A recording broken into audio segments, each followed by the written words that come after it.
Here we go. All right. Podcast episode 14. Welcome everybody who's hanging out in the chat. As always, you guys can catch this live on Twitch, Infinite Quality Live, and interact with us through the chat. We do read the chat, even though we may not respond directly all the time. Today we've got a very special episode with the best Jared joining us, and Eat Your Meats and Highly in Pickles as normal. We're going to be talking about monetizing your streams. So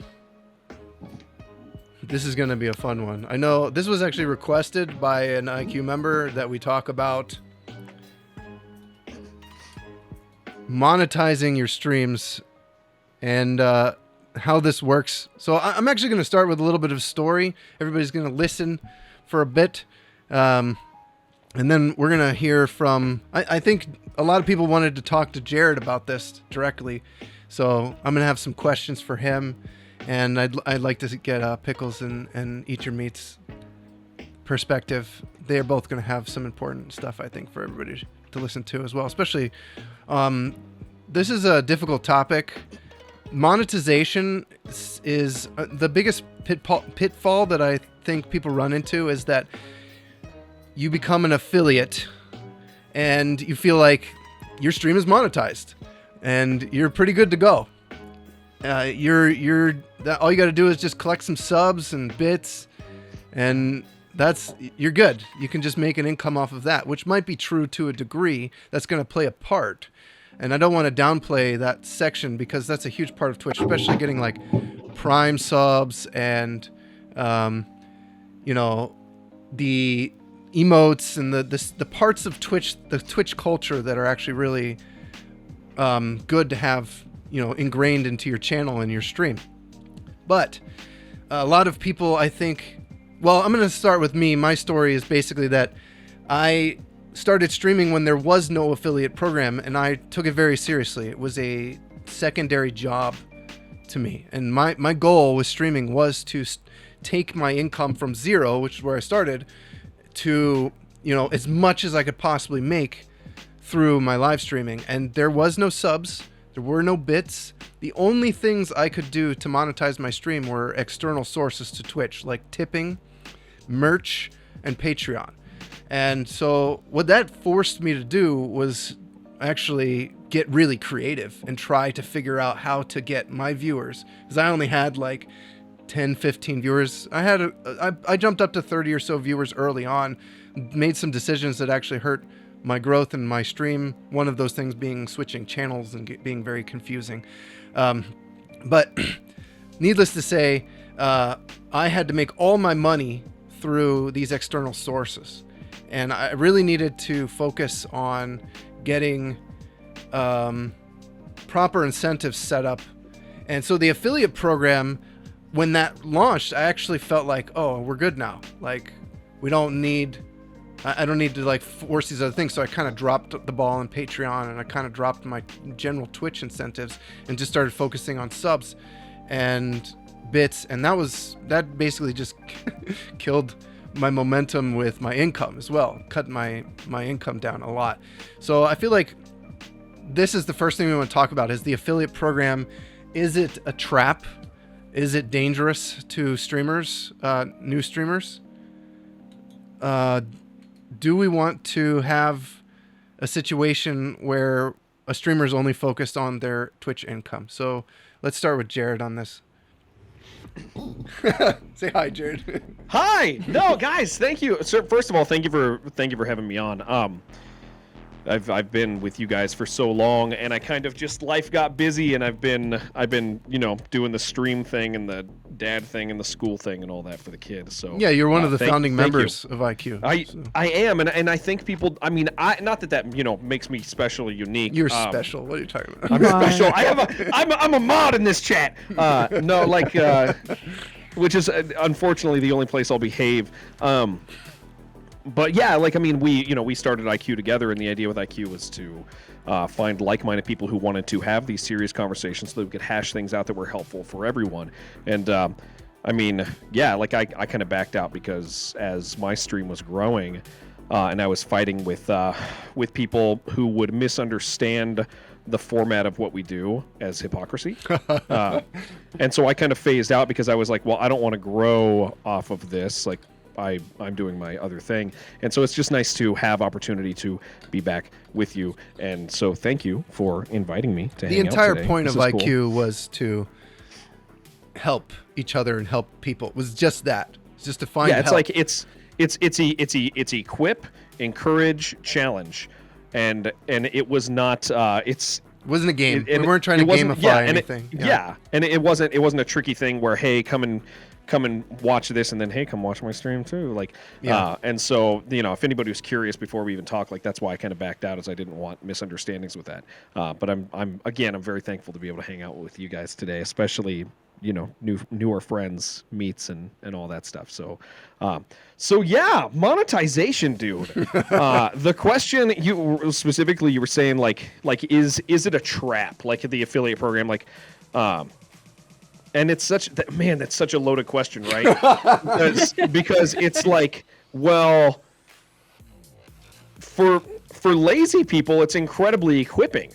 For people who are naturally inventive and just naturally like people who would challenge themselves to figure out how to monetize their whole thing beforehand, it's actually a detriment to them. Like, if you, like in your situation, right? Like, you're talking about how you had this money thing going, you had it figured out, you had a plan because you had to do it, and then Twitch was like, yeah, we'll do it for you. Like, and that's horrible for people like you. Yeah. But then, for people who are not like that and who are just kind of poking it and figuring it out, people who maybe are not as self-motivated in it, it is a wonderful thing. It's great. I mean, because it gives them something they would never have on their own, right? Yeah. But it's horrible for people who actually who would have that desperate drive of, well, I got to figure out how to make this work, because, like, it's almost like you get this affiliate thing, and you get the ability to get subs and bits, and you go, all right, well, cool. That's if people want to give, they can give that way. And they do, and that's good, and that's fine, and then, thankful for it, and it's a cool thing. But it does stop for people there, and so yeah, I mean, the mixed answer is, for some people it's amazing, for some other people it's a horrible curse. Hold on a second, my computer's freaking out. How are you doing that? How are you talking without? He's a ventriloquist. Uh-oh. We're frozen. No. Yeah. It should be going now. I'm just somehow I'm broken. But that's okay. We will fix. Well, you look very pensive. Go ahead. You guys can talk. You guys keep going, Jared. Keep going, Jared. Okay. Let me keep going. Oh, jeez. See, okay, so monetization is this, like, super hard conversation, because, like, it's funny because when we were talking in chat today about, like, hey, we're going to talk about monetization. One of our friends said, because I was like, yeah, people don't talk about it much. They're like, do they not talk about it much, or do they feel like they're not supposed to talk about it? And it's like both, kind of, yeah, both. Because, for instance, right now we have a bunch of people in chat who, there's people in chat who are my subs. So as we're talking about monetization and the idea of making a career from streaming, the question is, and this is a thing I appreciate about what our conversation will be today as we go over all this stuff, is the question is, how much do you tell people? And my answer is everything, right? Like, I think that's the wonderful thing about IQ is we can discuss all the details about that and why and what it is, and that's because monetization's not bad. Like, there's bad ways you can do it. There's horrible ways you can do it, right? But there's really good ways you can do it too that are amazing and wonderful and mutually beneficial for everybody. And I mean, if you want to direct our conversation at all, please do, and we can discuss anything. Well, mostly I just want to get how everybody feels about the affiliate program to start. So, each of meets, where are you at with this? I'm an affiliate. I think it's a tool. It's a tool, a toolbox, right? And it's so similar in a lot of ways to a lot of the stuff that we talked about in terms of goals and thinking about what's going to work for you as an individual, right? Having appropriate expectations of what affiliate can and cannot do for you. Affiliate means that we get emotes, right? And that has value to a lot of people. So it's difficult to be a streamer and have the ability to be an affiliate and not be an affiliate in that sense, I feel like. But also there's so many other avenues for monetization. I think what I struggle with as a newer-ish streamer is kind of creating a more comprehensive plan for how to do that, right? And sticking with that plan because there are so many avenues. I almost fear sometimes that it's overwhelming, right? Like you can tip or you can give bits or you can sub or you can buy merch or you could do, so I think that can be really overwhelming to someone too.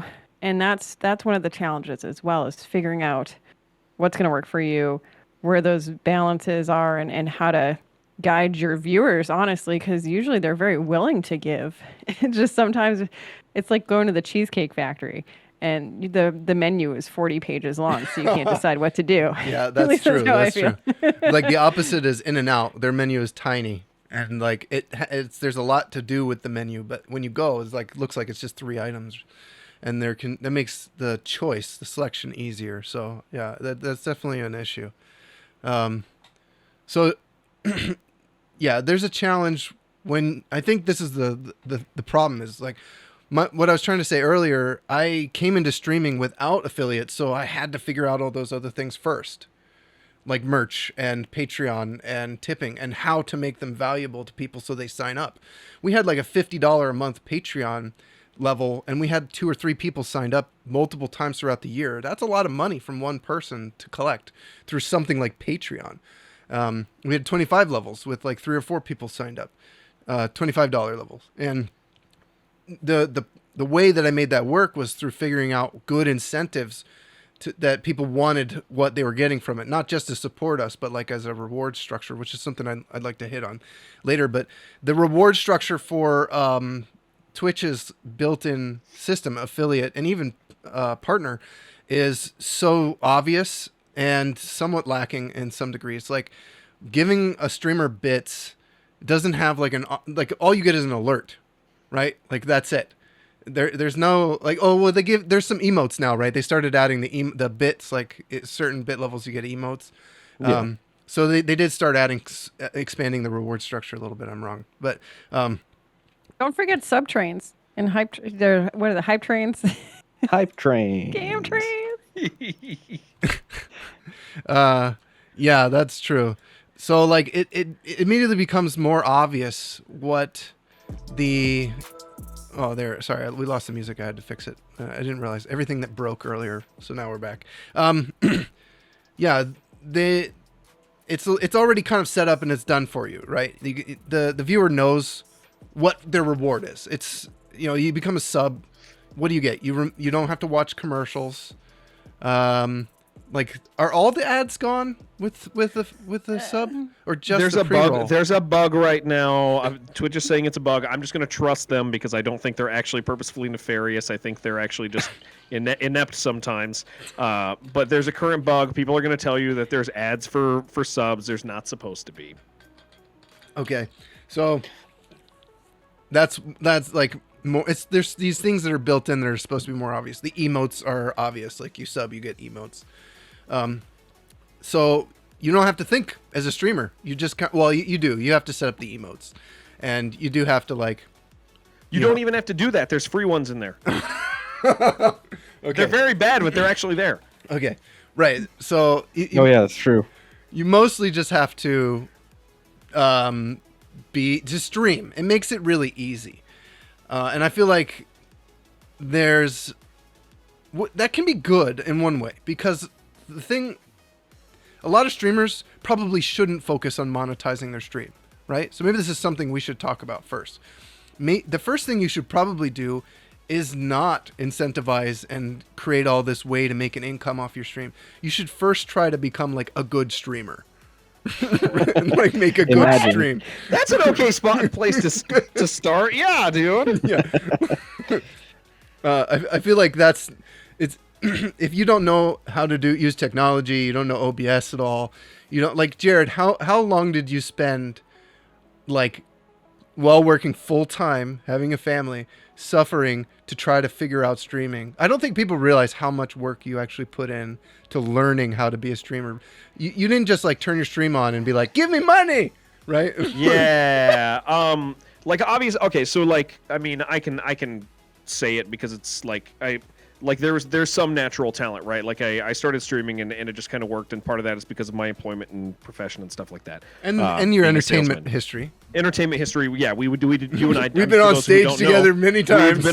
We've been in bands together and had a really good time and knew how to be watched. I think that's probably the best way to say it. We knew how to be looked at, and so yeah, it was hard, and we poked at it initially, and then I realized like, yeah, hey, I want to do this, right? But the technical side of learning how to do it, dude, it was hard. It was, especially, I think I'm kind of a really nice picture for people. I should be looked at in this regard because I'm kind of technologically stupid. Even though you're the reason I have computers. Yes. Right. Yeah, you were a console boy, and I was a Quake kid. You showed me Half-Life. I showed you Half-Life. Do you remember that? I do. Do you remember that day? I remember that day very well. You know what's really weird is I've started sleeping more now that I get to do this as a job. I actually am I'm remembering stuff when we were kids. Oh, fun. I no longer have this 20-year gap of no memories. It's very cool. Apparently, if you're stupid, just sleep more, but don't sleep too much. Yeah. But the point is when I started this, I always have had friends, you, my brother, and several other people who would help me with stuff and take care of technological stuff for me. And so when I got into streaming, there was this very large hurdle of learning basics and then realizing that, you know what, for what I want to do, for what I wanted to do as far as the quality I wanted to offer up, because I did want to use this as a potential career. I realized that even the basics weren't enough. I needed some more expertise, and I mean, even setting up this call, like I'm an idiot. I'm like, I don't know what to click, but sitting here, you know, learning OBS for the first year of streaming, it was very much memorize what this button does, play with this. This takes a lot of time. Read these tutorials, do all this stuff, and learn the technical stuff so that I could engage and create a quality stream that is worth monetizing, because that is a problem is people think, you know, I'm going to go for my sub button and monetize, and then you're like, yeah, but why would somebody want to pay for this shit show? Like like you need to actually you do need to learn. You're right, you need to learn how to be a good streamer before you even care about monetizing. Yeah. And so some people should never monetize because they're not good. Actually, one person I would say that's kind of in the midst of this journey is Pickles. You're in the trying to make your stream awesome section of this whole thing awesome. More than it is. But you spend a lot more time playing and fiddling with ideas to make your stream have these things, right? And it's not so much about, hey, sub to me and hey, tip me and all that stuff, right? Yeah. Well, I almost never have like a call to action to sub or do bits or tip even. But part of that's just because I feel awkward asking people for money, basically, which, you know, we all do, I think. Yeah, I want to create a stream that people would just want to do that as is, because it's kind of just the culture of Twitch. But you know, I will put like tip goals and stuff on the screen and stuff, and then just kind of point at it sometimes. But well, maybe the awkwardness is evidence that you need to do something to make it worth doing. Like, Jared's attitude is always like, I'm gonna make my stream worth you giving me $2.50, like, right? and well, it's a combination skill, right? I'm gonna make sure that my stream is worth supporting, and then you also have to get good at talking about it, because there are unskillful ways to talk about money. That's why the generation before us doesn't talk about money. Like, you don't talk about money, you don't talk about anything like that, and that's just because they sucked at talking about money.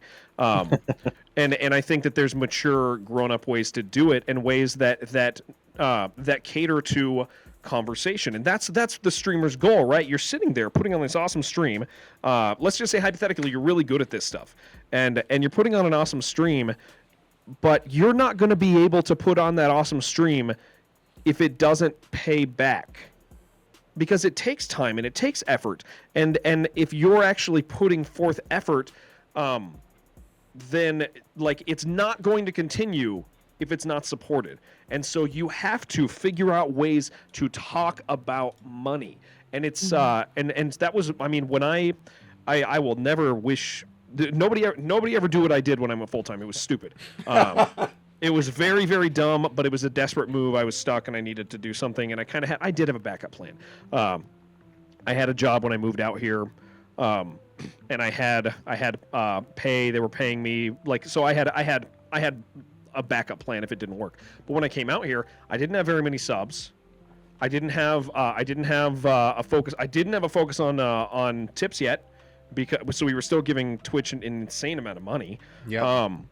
And so it was this thing where it was like, I'd better learn how to talk about this now, or else the stream stops. And that's an important thing, is realizing like, if you're gonna have a stream that's worth supporting, there's another side of that. That's the viewer side. The viewer side is if I'm gone, are you gonna miss me? Are you gonna feel a sense of loss? And does that sense of loss, like, how much is that worth to you? Is it $2.50 a month? That's not very, like, or $5. $5 from their perspective, $2.50 from us, right? Is it worth $5 a month to see my face? Do I bring $5 of joy to you? And you can't just say that, but the idea is since that's not a way to say that, I'm going to superimpose that emotion onto them through the show I put on. Like, you like being here? Awesome. I'm thankful you're here too. I think this is actually the right way to think about your stream. I think this is the perspective that all streamers need to kind of bring into what they're doing. What do I offer in my stream that makes it worth person support? And if you don't think of it that way, you're not going to spend the time to improve and innovate. You're just going to keep streaming and hope that the money comes in and the support comes in, and you're way better off going from the I want to be worth it perspective. And that's true for pretty much all of this stuff. This is true of any business. If you open a bakery, you want to make sure that the food you make is worth buying, so people come back and buy it again. If you're selling anything, it needs to have a value to the person who is paying for it. And it's hard, I think, for streamers to accept that they need to sell their stream, when really that's what you have to do. And you have to sell your merch. You have to sell your tipping. Like, you have to incentivize people. So let's talk about, we've got the affiliate program is open for pretty much most people. They've got subs, and they think that subs is a good way to go. But you mentioned it just a moment ago, Jared, that you were trying, you had to refocus people away from subs towards tipping, which is... Dude. You and I even talked about this at one point early on, and we didn't really get a chance to hash it out. But I was like, you guys are focused so much on subs, tipping is where it's at, and that conversation never really happened. Well, and the challenge with that, and the thing we had to work through. So this is actually really an important point, right?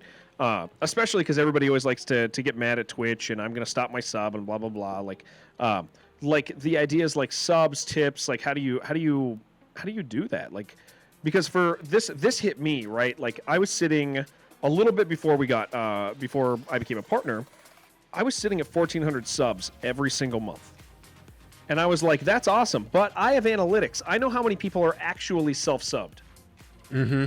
And I'm like, this is a lot of gift subs. And I did the math, and I was like, I am giving Twitch so much money. And to be clear, I use Twitch's service, and it's free. I should probably give them some money. Yeah. I have no problem with my subs. I think subs are great. I think they're wonderful. But gift subs are the worst thing Twitch ever did to streamers. Like, absolutely. Streamers' income crashed majorly the second they integrated gift subs, because previously you would have, okay, well, I subbed. You know what? I really want to support the streamer more. well, what options are there? Well, I see some merch. I could get some stuff, or I could just give them a tip. You know what? I'm just going to give them a tip. And that was the natural process. And Twitch saw the opportunity and was like, gift subs. And all of a sudden, they started taking half of people's money. And that's the actual, like, bad thing. Subs aren't bad. Subs are awesome, dude. Ad-free viewing's cool. Emotes are cool.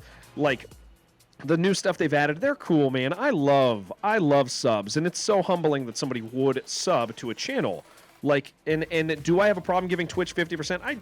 Not really. Most people who, I mean, it'd be nice if we had a better cut, but at the same time, most of the people who really, really get aggressive about that have 20 subs, right? Yeah. They're like, I can't believe you're taking, I need 70%, and you're like, dude, you are literally fighting over $5 right now. like the idea is, like, look at your gift subs. Gift subs are amazing and cool when they're targeted or in small batches, but holy crap, dude. Like, during the time that I had 1,400 subs, like, regularly, I had, like, 1,000 gift subs every month. And I was like, wait a second. I'm giving Twitch, like, 2.5K out of gift subs monthly. And that just impacted me where I was like, well, we need to have a cultural shift. And we need to incentivize the idea of tips over this. Because what's the incentive with gift subs? Ease. It's just easy. Mm-hmm. Is there a benefit to giving gift subs? No, there's not, other than I say your name and I thank you and I'm sincere and I'm like, I really am humbled by it. But when you see 100 gift subs drop, you're like, Twitch just made so much money. You're like, I'm so thankful for this money and this is really cool. Thank you for spending that. And it's it's never like a shame on the viewer. You're like, wow, man, thank you. That's rad. I'm gonna try to work my ass off to deserve that kindness, right? But then there's also this thing where you're like, Twitch made money that they didn't need to because I'm already giving them money. I'm giving them enough. They should get some, but I'm giving enough. And so the idea was because Feckless and I talk a little more regularly. We text all the time and chat, and he more or less he manages the stream in a very direct way with me, and he has from the start. And so we were like, how are we going to do this? How are we going to help people shift away from what Twitch is telling them to do? And you know what we did? We just told everybody we were tired of giving Twitch so much money. like that's all. I was just like, hey guys, you know what? I'm gonna start displaying a tip goal, and I know, you know what? Here's your incentive. You know what it is? Because I think incentive is the hardest thing for people to understand.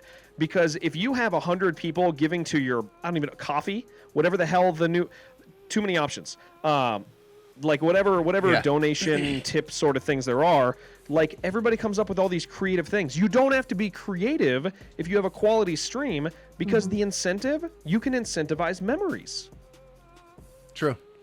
Like, Yeah. I mean, and not everybody can. You can have health issues and stuff.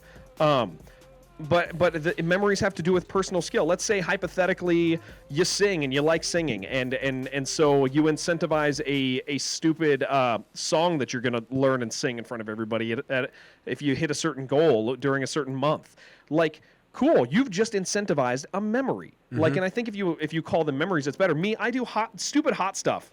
Like, I do dumb things. Like, and so when people give. One, I firmly believe that we would still probably maintain about 75% of our giving, even if we took away like the silly incentives, because people genuinely are like, hey, we're here, we support you. But like, that doesn't mean that we shouldn't be providing memories for people. Like, and that's that. If you want to summarize like how we converted from the sub environment to the tip environment, is we just looked at what we could offer. We wanted to give people fun memories that maybe they'll forget, but at least it was fun during the time, and they'll know they had fun watching me cry and hug a chair. Or for some people, man, maybe a 24-hour stream is incentive for them. Like, you don't have to give people stuff. And I see all the time that streamers misunderstand the idea of incentivizing, because they're like, I'll crochet something, and you're like, you're gonna crochet something for 100 people, dude? Like you don't know. Like what you have to offer through the internet, because you're not there physically, is you always have memories that you can give people. Whether that's games that you're gonna play, although that's kind of a different topic, because you probably don't want to stream some games because it'll You know, like you just whether it's an event, whether it's a song, whether it's a stupid dance, whether it's you wear something that you hate, like incentivize memories. I think a lot of streamers will get in their own way with this concept, where instead of figuring out a way to make it like a fun thing, they just say, "Oh, I don't want to do that. I'm be too embarrassed," or, you know, I have the most embarrassing job I've Yeah, ever we had in my cannot. life right now. No shame. There cannot be shame here. I wanted to add something too, because I was thinking about, that the whole concept of transparency and how it's important. I think too, if you think about our typical viewership from a demographics perspective, a lot of people have that sort of small business support mindset and that I want to know where my money is going mindset. So I think that from a transparency perspective too, what I found to be helpful for people is really telling people what their money's going to. If you're someone who's a part-time streamer, my income goes to improving the stream and buying games and doing XYZ. And I think that even just taking a moment to share like what your money is going to makes people feel better, even if they kind of know anyways. And that also, what I have found is sometimes if there's a specific need, when I went to get my soundboard, I actually literally was like, hey guys, I would like to get a soundboard. This is my goal so that I can purchase this to improve the stream. And it wasn't awkward. I made the money I needed to buy a soundboard actually fairly quickly, because people were like, oh, this is a need that you have created. I know what this money is going to. I'm much more comfortable giving. And, there's a psychological component there too that I think people feel initially uncomfortable introducing, but actually puts the viewer at ease about where their money is going, especially from a tips perspective. You know what's really cool about that idea? You gain a cultural trust. And as long as you don't break that, it stays with you. Because when I started, like I had to get new cameras, soundboard. Actually, soundboard and microphone were a gift from. It was a Christmas gift, I think, from the community. But I needed to purchase upgrades for my system, and so I was clear about what I was purchasing. And then now that I have all that stuff, like people have trusted that I'm not off doing drugs or whatever. I don't know. And so now that I'm at the point where I'm at, where where my money needs to go now. Well, I tell them. I say, you know what? I need to start saving money because we're gonna have to change our living situation in the future, and this is the job that I'm doing, and I'll try to earn every penny that you guys give. I'll feel unworthy, but I'll try to earn it, but this is what it's going towards, and now because we started out with the less ambiguous monitor, soundboard, computer, video card, stuff like that. Now people culturally as a whole who've been around begin to trust you with those more ambiguous things because they trust your maturity with money, and they still are like, yeah, you know what, I enjoy this, I want to support it, I trust them. And then the really cool thing is that cultural trust spreads to new viewers because it's right and proper. And you blow that trust, you're done. Like that's it. Yeah. Your stream's over if you blow that trust. But I think that's a really, really good thing. Is that transparency is really, really important. These are two sides. And that's probably why. I mean, I've succeeded at all in this is because from the beginning I was like, well, I need to do this because my wife can't work because she's injured. And so staying home is helpful. And in order to do that, I'm going to work my ass off and I'm going to try to provide a stream that you guys feel like supporting. And people are like, I like that idea. I believe in that. Here's some money.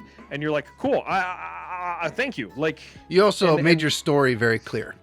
You were transparent about who you are, what your situation is, what you've been doing. And like you had a good story. People wanted to take you from dead-end jobs to somebody who can be home with their family and spend more time and have some security and have fun with life. And if and back to the idea of like, is it worth supporting? If the streams were bad, people don't do that. they tell you to go get a normal job. Like, you don't get to have your J Omega Lol B. Like, that's just how it is. And so it's that's all this transparency thing. And here's the interesting thing when we talk about monetization is we're actually talking about ethics, like moral ethics and work ethics. The idea is is less about how do I monetize and what am I monetizing, right? That's a good point. Yeah. You guys both said something that I would like to kind of circle back on too, that I think we should drill into a little bit more.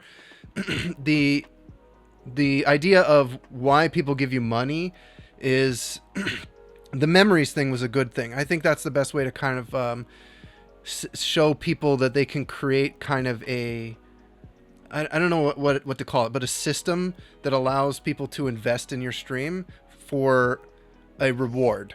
And that reward doesn't have to be a physical thing. Now, it could be a physical thing once in a while.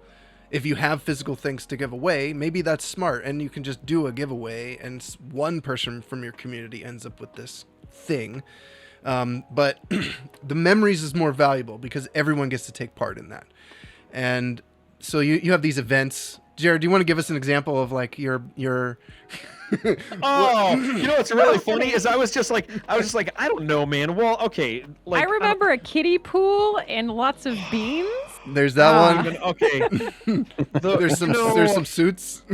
Twitch is like really freaking weird, right? Like, and I think that this really shows, like, we're talking about like who should monetize their streams, right? Like, Twitch is entertainment. If you're not willing to entertain, like, do it as a hobby. That's fine. That's okay. Sure. You can have fun and play video games. So that's what you want to do. But if I mean, that's like not really the monetization thing. Monetization is community. Monetization is embarrassment. Monetization is people watching you do things they would never do. And yeah, I mean, I do really stupid things, and they, for some reason, get easier No, they don't get easier every time. No, they don't. They just It's different. you just have to go further each time, which is horrible. But I love it. Like, it's cool, man, right? So, like, for people who don't know, yeah, like, for some reason now annually I have to bathe in beans. This is a dumb thing that happened. And it's, you know, it's hard is the thing. Like, and I think that's like, the bean bath is really challenging. There's a level of, this is the stupid thing about it, is like, we create this memory, but the idea is it's a quality memory. Why is it a quality memory? Because normal humans don't go through the logistical issues of getting all these things together and figuring out how to set up a kiddie pool that's relatively deep, full of beans, and then what to do during that. And are we going to do a 24-hour stream? Okay, how are we going to do that logistically? And so people support those things because it's such a unique experience. And the idea, again, is like, is it worth monetizing? Because I'll tell you, one of the things I learned early on about experience is I love watching my friends on Twitch be uncomfortable. It is like the greatest thing. It is so freaking cool to watch somebody cry and have snot pour out of their nose because they did a one-chip challenge. I love that. And the second I identified that, I was like, you know what? I'm not going to forget that thing. And so I value that, and so I should do things like that for people. And it's really weird because, like, as stupid as that is, like, the bean bath is a service. It is creating something for people that they can remember 5 years from now and 10 years from now. I used to watch this stupid guy and he did this thing and it was really stupid, and it's like, but they want to support those things, and it's like, memories are so, they can be weird or they can be normal or they can, like, we know somebody who, I mean, maybe your community's not crazy. Maybe it's cute. Maybe you have a community that wants to do a sleepover stream, and you kind of set up your room and set up a tent in your room, and you set up the computer, and maybe you just have a cute night of sitting in a tent like, that could be a thing. Like, it doesn't have to be, I think that's another thing that people would, like, people will look at me and they will misunderstand. Like, sure, if you're equipped to do something crazy and stupid or desperate enough to do it, great. But sometimes the idea is like the community that builds around you, maybe it's something completely different that's not stupid. Maybe it's something very, very sweet. Maybe you do a sleepover thing and you read scary stories in a tent. Like, that's cool. That's a memory. And so there's all sorts of different memories. And I think people too often, like, don't understand that memories need to be crafted around the expectations of a community, and you need to be very connected to the community that you're part of. And I mean, my attitude towards all of that is I feel like I'm part of this community. It's not my community. I very purposefully have crafted it mentally for me, and so I'm connected to them. What do they like? What do they want? What do they expect? And so I think that that's an important thing when you're talking about memories is not everybody wants stupid memories. Sometimes people want beautiful memories. Yeah. So it doesn't have to be an outrageous thing. It can be something that's just like good for the community, a connection period, just something special. So I think this is where a lot of streamers struggle. And there's probably some people who want to figure out like how often should they do this? Is this something you would say people should do once a month or once a year? How often do you feel like this should be implemented in your structure of like, if we reach $1,000, I do X? Mm-hmm. It So depends on the size of the community, frankly. yeah, exactly, right? Okay, so let's talk about that. What is in what way? If the community is like 30 viewers, how does that impact how often you do it? More or less? Oh, less. Yeah. Less. Yeah, Yeah. because I think what the positives of community-based streaming is that it enriches your current community, but it's not always great at bringing in new members of the community. Okay, so there's that kind make of a sense? downside to focusing on this. I think unless there are ways, of course, for that not to be a thing, but I think in general, it can be challenging to do something that's really community based. That it's like when you go see a bunch of people hanging out at a campsite, and you're at that campsite too, but you're not part of that group. You kind of want to come in, but it's also like, ooh, but this feels like it's theirs. So I think figuring out a way to get people to be part of that community event can be a huge challenge, unless you're really, really good at it, some people are really, really good at it. So I think with more people, you're more likely to get more community members to join during those events. But if it's pretty small, it gets trickier. Am I making sense? I think I'm making Yeah, sense. I think Absolutely. Yeah, there's only so many. Communities have finite resources. Yes. That are people have day jobs and they only bring in so much, and there is a line of fleecing that should never be crossed. Like, you cannot fleece your community.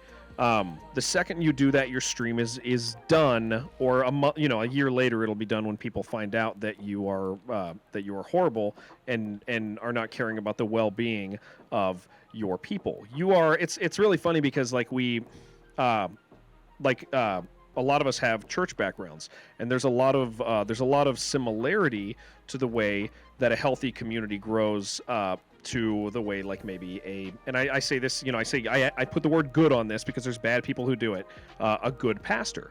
The idea is there are people who take advantage of people for their own support, and there are people who take care of people and are supported in return. And I think that is a really, really important way to look at it, is like a small church of 10 people. Well, they're not going to be able to support that person, like, unless they're making horrible sacrifices. But let's say somebody has 500 people in a congregation, it's a little more realistic that they would be able to do that, and so there's only so much money to go around.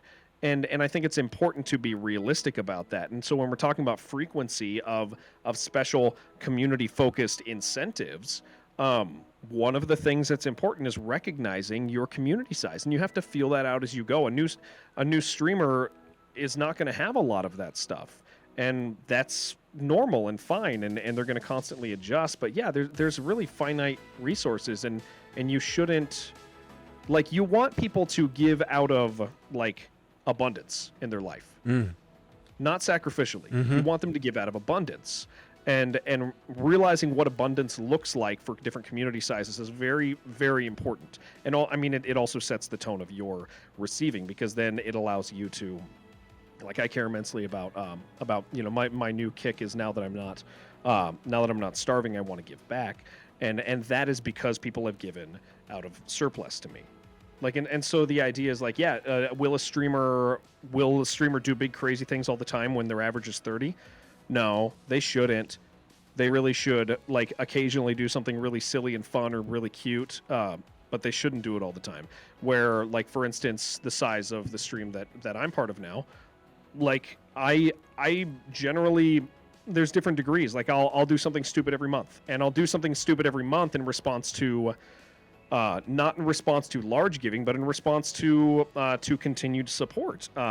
I have an amount that makes sense, that the community seems to generally meet, give or less, on a day. And I have that displayed on the stream. And then once a month, I do a 24-hour stream. Why? Because my job allows for it. Like previously, I couldn't do that. That wasn't. I'm full time. I can do a 24-hour stream every month. Like, I have a family, they can make that sacrifice. And so with that, I go, okay, well, this is 24 hours. How much do I like to make hourly to make this thing realistically work? Okay, I'm just going to multiply that by the 4, and I'm going to put that up. And if people meet that, I'll do something stupid. I'm still trying to get my hands on a damn cicada right now. I'm not happy about this. But the idea is like it's. I think that sets a really nice tone for the community when we're talking about monetization. Is when they see that. I mean, could I put up a goal monthly of $1,000 on a 24-hour stream? Yeah. Would we hit it? Maybe. Do I want to hit that every 24-hour stream? Not really, because I know what people at our current size would have to sacrifice for that to happen, and I'm not interested in sacrifice. I'm just interested in maintaining and going, and so like at my size, I need to do something realistically. I should probably do something monthly that's stupid, but it's with the knowledge of like what the size of our community is and what our needs are and what's been met. But a small streamer, dude, with like incentives, dude, they should not do stupid incentives monthly. That's gonna just make, I don't know, it's just gonna be weird. It's not gonna work. Yeah. So there's like kind of a balance between figuring out what's a good idea to present to your current viewership and community how often, and try to figure out like it's not a good idea just to be like have a general goal that's slapped up and you're like, everybody give me X amount of money every month and then I'll do something. You kind of have to go from the other direction and build towards that in a thoughtful way. Is that what you mean? Yeah. Okay. Yeah, it's like understanding what the actual situation is and what's realistic, and like, because we're talking about monetization, we're talking about people giving money. Yeah. They can only give so much. I want to talk about the side of this that's actually really probably the most difficult thing for most streamers is being their own advocate and salesperson. And one of the most obvious areas for this, the tipping one, we've covered a lot. So I feel like it would be a good idea to talk about probably the hardest thing area for smaller streamers and growing streamers to make work is merch. Merch is probably always going to be your lowest selling thing, especially earlier on. Now, as you grow, it could become like a very large part of your income. Because your brand expands and you can maybe hire more artists and you can get other things going on.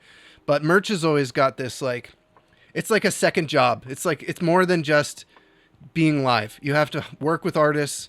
You have to have websites and reasons and funnels and direction. And then when you get to live, you have to be the person selling the merch. And like, merch won't sell itself, no matter how good it is. You have to like remind people it exists.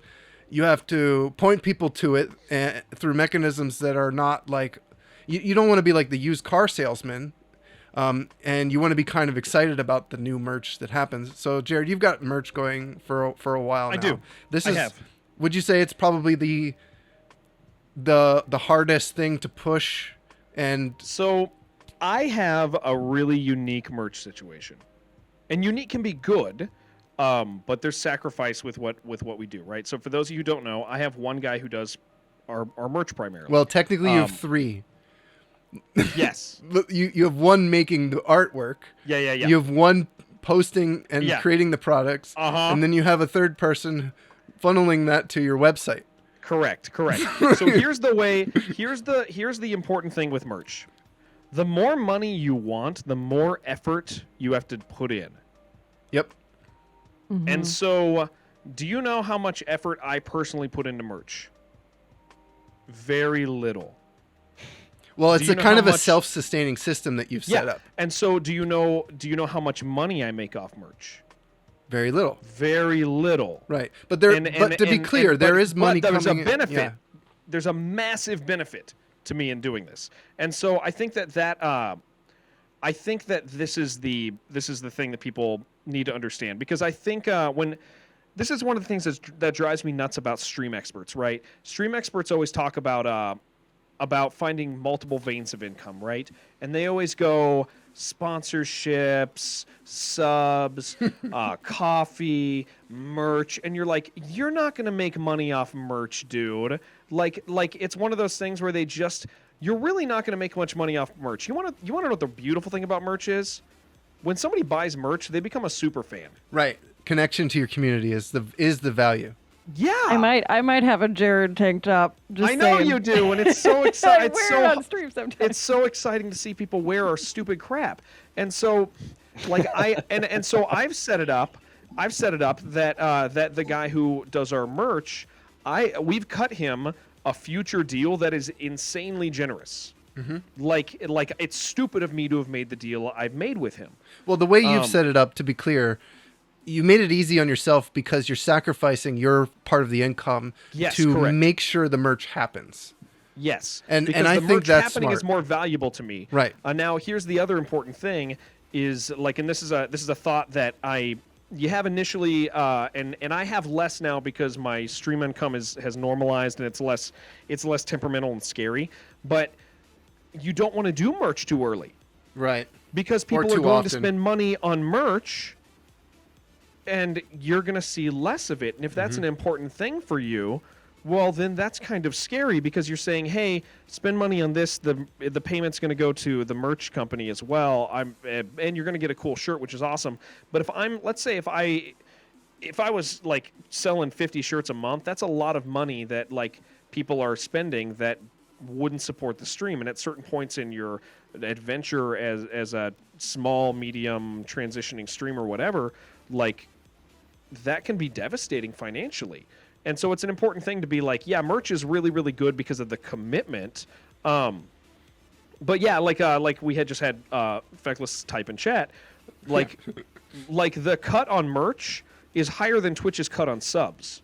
Now the benefit is a viewer gets a thing. And it's a better idea, especially early on, to price your merch so you don't make that much, because you'd rather have the community member end up with the thing than make an extra $2 or $5. Exactly. And so, I mean, to be transparent, the deal that I have set up, like in the future could benefit, like, let's say hypothetically my stream continues to grow and blows up, and I mean, this is like, we've seen the course, like, this will be fine in 5 years. We'll be doing great, and we'll be selling a lot more merch at that point. Well, if this guy's still working with me in merch, and I mean, the stuff that I have in the store already is always his, he makes a 30% cut. That's stupid. Like, financially, like, somebody would yell at me for doing that. But I also don't have to do anything. Not the artist. So the artist will be happy that you do that. Yeah, the artist will be that's good. And so now he makes a sacrifice because I'm not paying him per design. I'm paying for a future cut, and my goal is to strive to succeed. And so it's like, I got yelled at a little bit, but it's a good decision, because where it sacrifices, it also provides for somebody else in the future potentially, and I like that idea. I really like the idea of somebody making money off me in the future. I think that's beautiful and wonderful, because if I don't need it, it's fine if it goes to somebody else. But there's also the value of just not having to do it. Like, Yeah. I am willing to pay for people to do things that I just don't have time to do. I don't have time for that. It's like the choice of don't do it at all, or do it and make a little bit less money, but it's still more than not making anything because you didn't do it. Right. Yeah. So it's just funny because we talk about like monetizing, and merch always comes up, but merch is like this cautionary thing because it's not really about monetization until you're huge. Right. Like, it's something you is want. Actually, yeah, you want something, and you want to get there. used to doing it because there's a system involved. You don't want to like suddenly be big and then like, I don't know how to do merch. That's not a good thing either. But if you're depending on, if merch is like a vision you have for monetization, you're wrong and you misunderstand it. Mm-hmm. Merch it's brand is about building.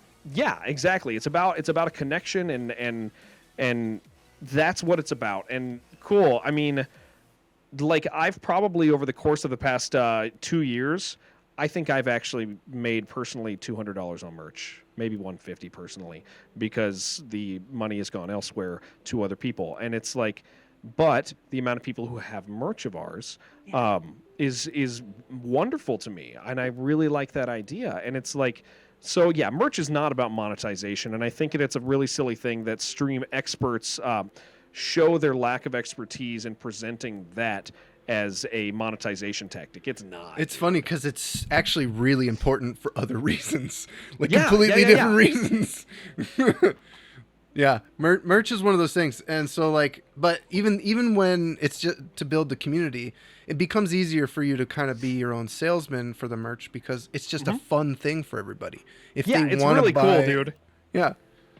So It's really cool to see somebody with a shirt with 3 of my faces on it. I hate it. It's embarrassing. But like at the same time, I'm like, that's neat, man. Yeah.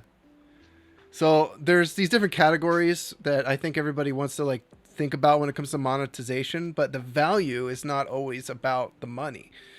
Yeah. Like merch doesn't happen without money. So it's a part of your monetization. It's how you want to look at your stream.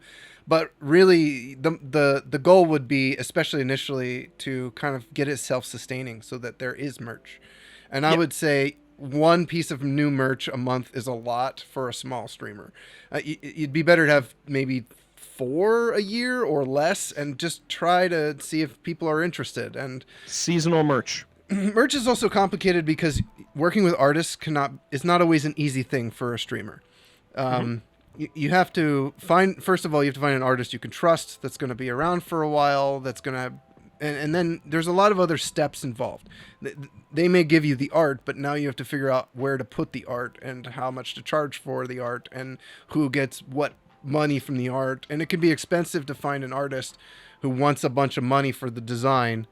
And if they're really smart, they'll just like try to make a cut with you so that you share profits off of the purchases long term. But at the same time, most artists know don't that wanna most do streamers that. aren't going to make it. They're not going to. Right. The large majority of people they work with are not going to make it. And as was just typed, I really lucked out in my scenario. Yeah.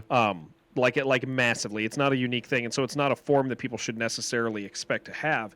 But the thing that they should learn from our expertise in merch is that it's not really where your money is. Your money's in, oddly enough, it's in tips, and despite what people really dislike, it also is in subs, it's in bits. You have to make those fun with fun alerts, and you have to learn, you have to become an expert at using the same damn words and meaning them every time. Like that is an expertise as a streamer. You have to master that, because if you don't master it, people will leave because they will hear you go, "Oh, thank you," like 5 times every hour, and that people catch on that you are used to it. And it's like people are actually giving. And then there's other places that you have merch. You do have sponsorships, and you do have, oddly enough, and this is the one that I don't know if we'll talk about or not, but there's industry work as you grow in your expertise. And that's an important thing too, that people need to realize is part of monetizing yourself. Let's talk about those two things. I think that's actually what I wanted to kind of like wrap this all up and bring it into like the last little things people don't think about so much, or they don't know how to think about. Sponsorships is probably the first one. So Jared, you have the most experience, obviously, out of us. A lot of smaller streamers have their only experience with sponsorships is Raid Shadow Legends, and you're doing one Which right is, now. I'm literally doing that right now. Shadow Legends.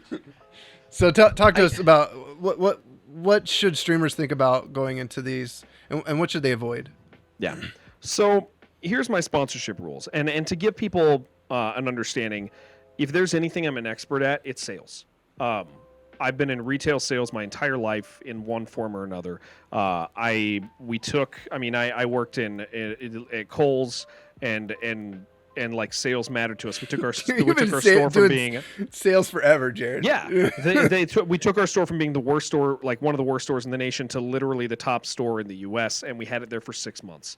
I'm trained in how to make sales for people. I'm trained in selling credit cards, which sucks ass. I was a car salesman for a while, and I quit that because it was horribly immoral, and I never want to do that again in my life. Don't be a car salesman. You're gonna trick yourself into thinking it's okay. I was a phone salesman, which is a lot better because people actually need phones, and you can help them. And in phone sales, it doesn't matter what you sell them. You could sell them a $100 phone or a $2,000 phone, and you actually make the same amount. So like, I'm a salesman. Sponsorships are about sales. If you don't know how to sell stuff, you will not do a sponsorship. And you have to go into it understanding that. Otherwise, you defeat yourself, right? Like, so the average sponsorship, when you're a smaller streamer, let's just say you're running a 20 viewer average and Raid hits you up or somebody else. The numbers generally are kind of the same-ish. They're maybe going to want, for their minimum thing, 10 people to go through a tutorial or something like that. And they're going to give you like $300. And that's cool. That's awesome. It's good practice, but you got to realize that the trick to sponsorship is the call to action. There's two rules, and actually I'll say the other thing first. There are good sponsorships and bad sponsorships. A good sponsorship is one that costs your community time. A bad sponsorship is one that costs your community money. And those are very horrible. And I turn those down all the time where people want you to sell their product. We should probably talk about partnerships too, because I have a lot of experience with some pretty bad partnerships as of late. And how shisty that can get and how streamers think it builds them up. We can mention that. But, that should be a whole other podcast. Oh probably. yeah, no, come back for that one. Man, like I could dig deep on that and be like, I feel so much sympathy for people who fall into the partnership trap. Or the affiliate programs, like all of that kind of stuff. That is like its even own a creature. company, even if a company gives you a whole bunch of stuff to sell their stuff, it can still be a really bad deal for you because all of a sudden you're selling other people's stuff. And you don't know exclusivity. Yeah. There's also a danger of aligning yourself with another company that they have their own level of risk, right? Yeah. If that company suddenly has a controversy, like people find out there's lead in the thing. Yep. And then that blows up on Twitter. Yeah. And Well, I mean, you've you been have people- promoting. This is one of the things Stream Elements right now, you have a whole bunch of people running away from Stream Elements right now. Yeah, I was actually Streamlabs. thinking running about that. towards Streamlabs, Streamlabs. Yeah. Elements is good, Labs is bad. Yeah. So you don't want to align yourself too closely. I'm really afraid of streamers making partnerships with companies when it's a consumable thing. I think that's especially if it's just like a supplement or something that's not well studied or well understood. And even then, you're still in a risky space. I don't necessarily think streamers should be like, put this in your body. Oh boy! Okay, phrasing. Yeah, You mean yeah. Eat this thing. Put it on your skin. I think it's okay for streamers to have like, this is what I use. This is what I like. Yeah. That's different. But when you're But that brings up like a whole other thing of responsible influencing, right? And that's another. We got tons of topics we're bringing up at the end here. But it's like that is part of monetization, and it is an important part.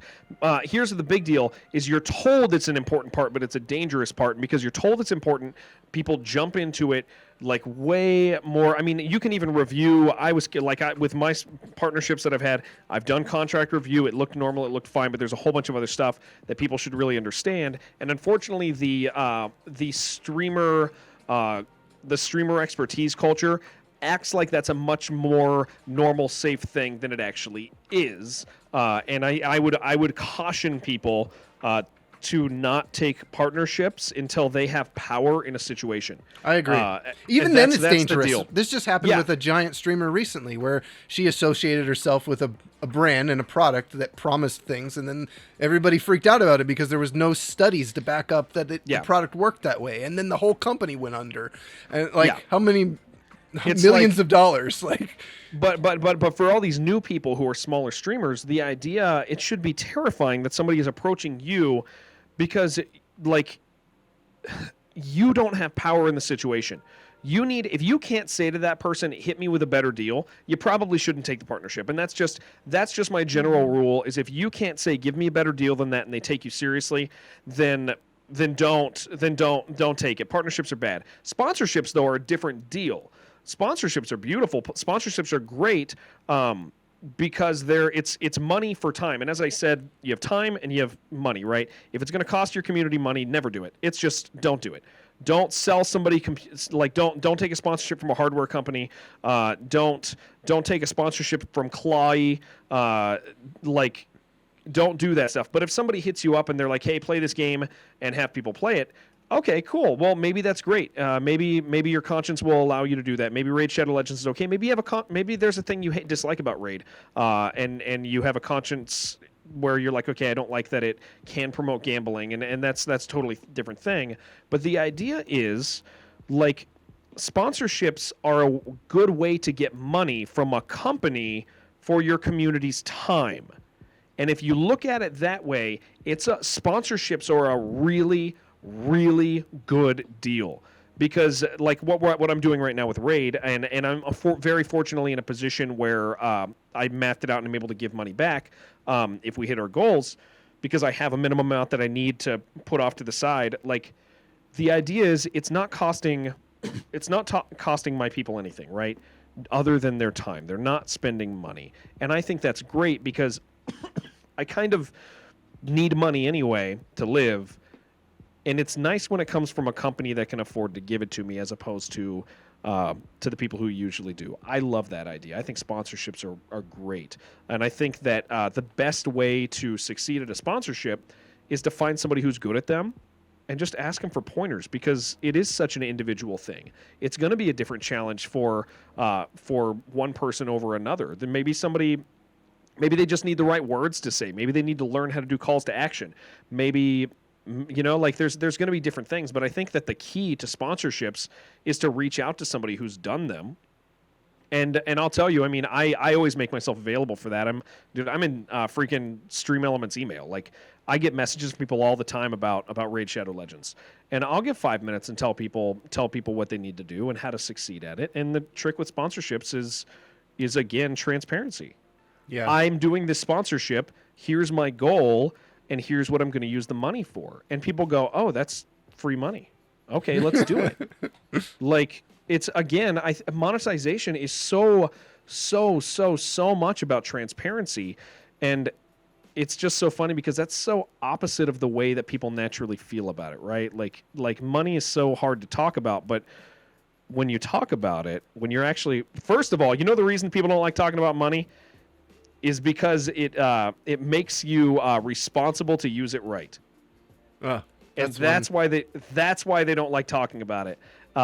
Is I think that it makes you accountable to it. Because let's say hypothetically, like, Raid was giving me $10,000, like, if I didn't want to, if the thing that would make me want to hide that would be that I would want to use it maybe for something that would be embarrassing. Like, they're giving me a bunch of money, what am I going to do with it? Like, I think that that's part of why money conversations are a challenge when you talk monetization, is what are you using it for? Well, you shouldn't have a problem saying what you're using it for if you're using it for stream or for life or for even savings. People don't mind that, dude. I'd like to put $4,000 in the bank. High five. Yeah. People are going to high five you for that. That's not that much money, right? not for savings. Not. Like, I want $4,000 in my bank, please. Thank you. But if if we were doing a sponsorship for Meats, and Meat said, "Yeah, you know what? I would like some savings. So please do this sponsorship for us." I'd be like, "Yes, let's do it." That's a noble thing. That's awesome. I love that. My time can be somebody else's security. And I think that just talking about that stuff is great. Yeah. And people, I think that transparency is the whole key to monetization. I think one of the risks here is for a smaller streamer to actually think that they're doing all of this stuff right, but really they're just slapping a bunch of affiliate programs in their panels and like graphics on their stream that say like Logitech. Like I've been literally seen streams where it's just like, are these sponsors or just companies you like, or like, yeah, it's just like these rotating graphics of just like over and over again these companies. Like, I don't think that's what a sponsorship should look like. Affiliate programs, like the good affiliate programs, should always be something that you would probably use yourself anyway. Like, I like the Amazon Associates affiliate program for me, because I'm always telling people, this microphone is good, so why not I make 50 cents off of you buying the microphone? I see that as a win-win for everybody. But these affiliate programs, it can get a little bit overreachy when I scroll into someone's panels and I just see like a giant list of like I'm this affiliate and I'm that affiliate and I'm with this program. And I'm how with much that are they program. making off that in the end? Like if I were to see their finances, I'd see $5 maybe in a year. Like it's just this cultural thing where you feel like it validates and makes you. It's like, I agree. I don't overdo that stuff at all. You basically don't want to reach that level until you have like a good viewership base anyway, right? You don't want to because start. the idea is it's accidentally residual. Is somebody goes, I'm gonna try Jared's code, like Yeah. Yeah. So any I guess that covered basically all like what to look out for and what kind of things to think about. forward thinking stuff. I mentioned it, but we could just mention it really fast. Industry jobs having to do with your expertise. Like that's a future monetization thing, and it maybe isn't something that needs to be totally like an active thing for people, but they need to. It's something that people don't mention that can happen as they grow in this industry, and that's a thing I never knew was part of long-term monetization, and I think that's insanely valuable because that is where a portion of my income comes from these days.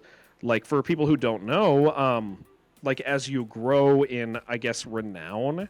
And fame in streaming circles and in development circles and in games, people begin to trust you, and not just viewers, but companies begin to trust you, and you'll have people. The more you stream, the more people you see you, and eventually somebody might see you stream very well and like what you do, and they might hire you for stuff.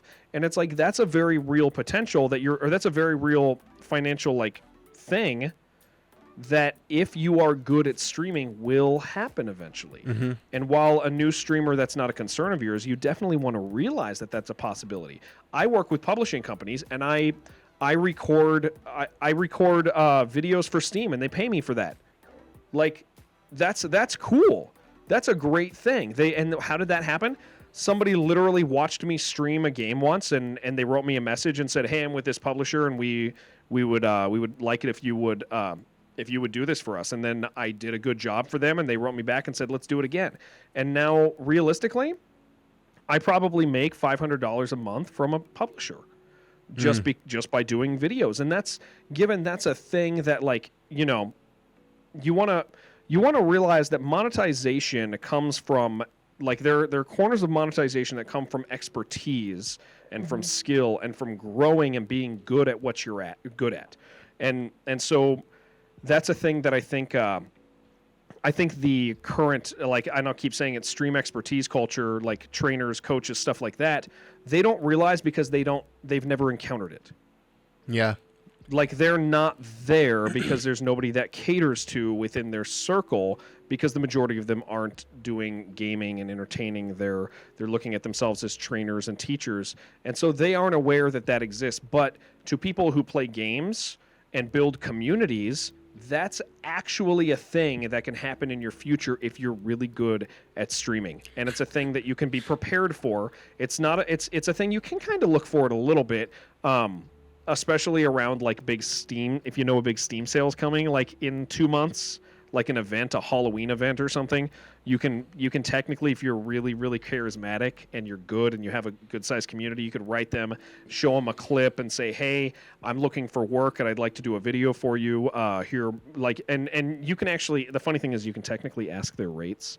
Everybody wants you to approach, like everybody thinks you have to have rates, but if you don't know rates, it's better to reach out without rates than to not reach out at all. Right. Like, and so, I think it's just an interesting aspect of monetization that people don't realize is streamers and entertainers are actually industry experts in streaming and entertaining.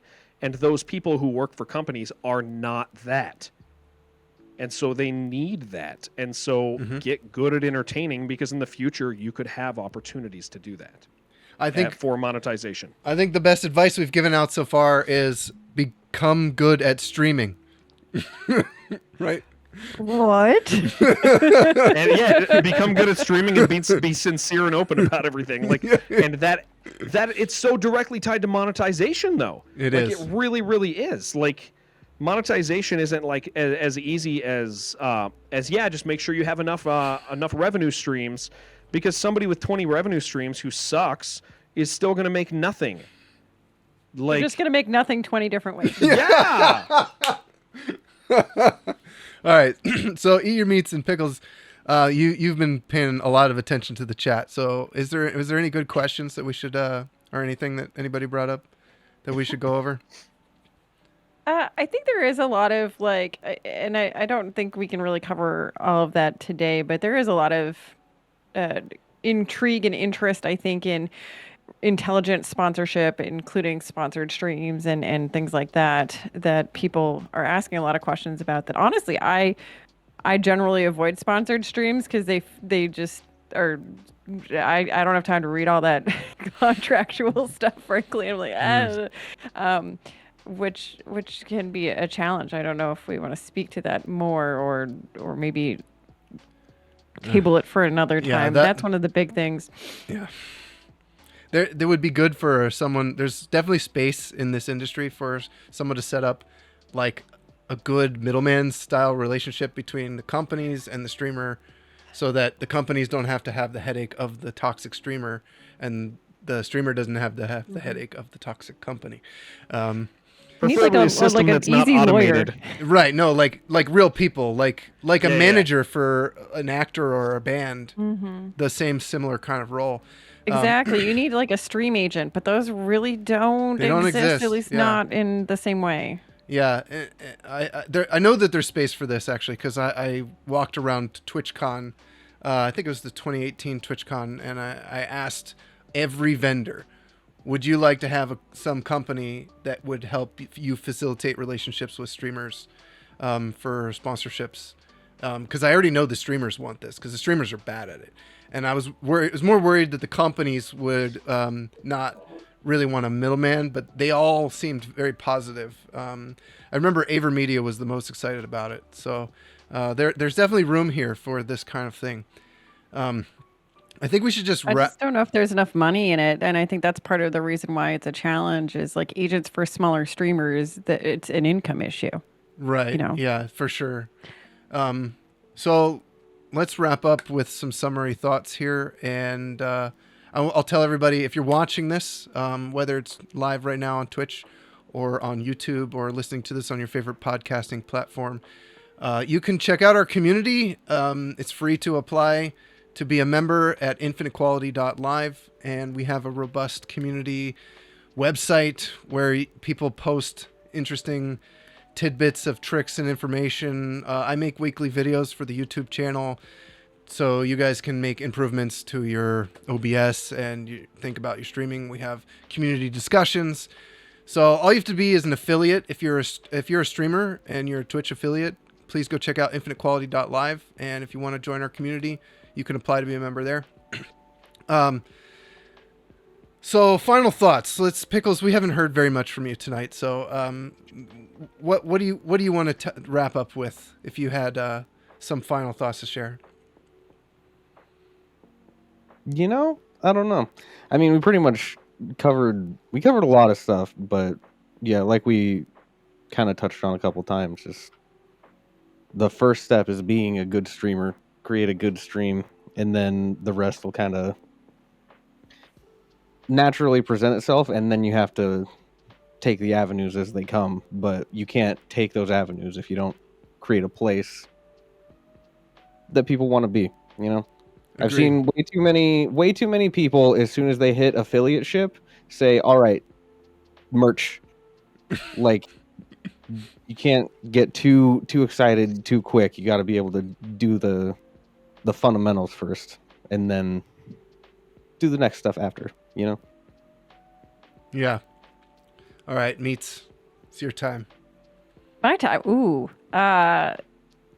Your community is more willing to support you than you think they are if you give them the opportunity and the motivation to do it. As long as you have something of value, which if you have a consistent community, they believe you have something of value, so you should believe it too. And give them reasons, give them rationale, give them transparency to motivate them to be a part of that. Sometimes that does mean giving the opportunities to submit clips or just earn channel points if they don't have a lot of financial means or support sponsorships, but giving them those opportunities and being humble and thankful for the support that they absolutely don't have to give you, but have chosen to give you. And that's what creates the beauty of Twitch and the communities that I love to be a part of, and I love to have helped to support and make. All right, Jared, final thoughts?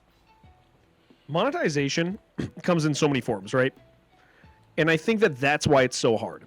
Like, that's one of the key reasons. Is like it's this big old like whirlwind of subjects, and I think that because of that, we look so often for people who are who say they're good at stuff but aren't. And I think that, especially within our community, right? Like, if somebody's watching this, they're either connected to IQ or they're like, okay, well, these, this is like they're witnessing what IQ is, and they should probably seek to join. But the idea is, like, it's not actually hard to find people who are good at individual things when it comes to monetization.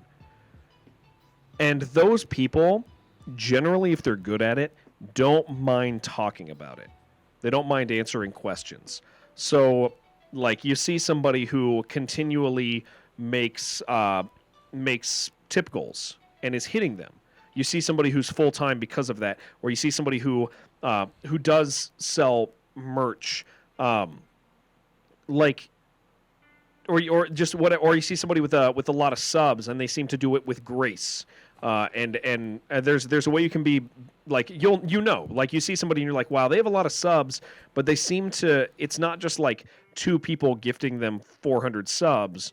They just have a lot of subs. How did they get there, and what do they offer? Like, a lot of the time, it's really not hard to reach out to somebody. Just be like, hey man, I know we barely talk. I don't know if we are, but I noticed you're really good at this. How did you at least start getting good at that? Like, asking a question of an individual person, you're asking them to kind of boast. And people like that. Like, people like to tell you what they're good at when they've figured it out. And I think that that's an important thing when we talk about monetization, because if you see somebody who's really good at not just monetization in general, but you see somebody who's good at a thing, it's probably okay to ask them. Like, and if it's not, who cares? Did you really burn a bridge by asking some guy how he gets a lot of subs? Like, if that guy's if you're gonna burn a bridge with that guy, it's already burned anyways. It's already on fire. There was no bridge. Yeah, there like, wasn't a bridge. Like I mean, and I'm an example of this. Like, I live off this stuff, and humbly so. Like, I'm really thankful for it, and I my continual attitude is like I always feel indebted to the community that supports me. And with that in mind, like, if somebody were to hit me up, like even me personally, and be like, hey man, how do you live off this? I would tell them every detail. I tell them about when I moved out here. I could tell them, I could look at where they're at. Like, how long would it take me? 3 minutes. I could go to the bathroom and respond to them. Like, it's not a big deal. So I think that that's an important thing. When you talk about monetization, it's not really taboo. It's not a thing you can't talk about. You can literally just ask somebody if they look like they're good at it. And it's probably what you should do. They might want to talk about it anyway. Yeah.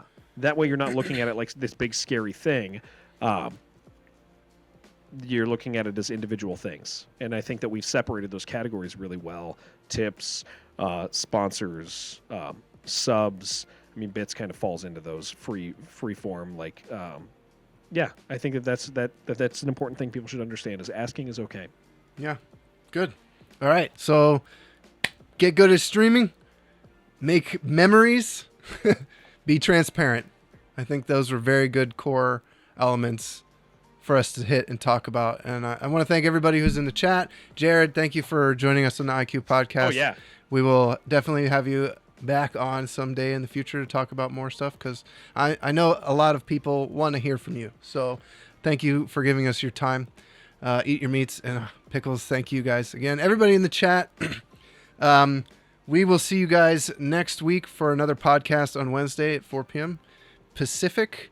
And let's see, we've also got the Friday Just Chatting stream. If you guys want to come out, if you're an IQ member, I will be here chatting about streaming and helping you guys discuss and think about things. So until next time, thank you very much, and we'll see you in the next one. Say goodnight. Bye. Bye. We don't have Snazzy to say some kind of thing, so this is me doing it.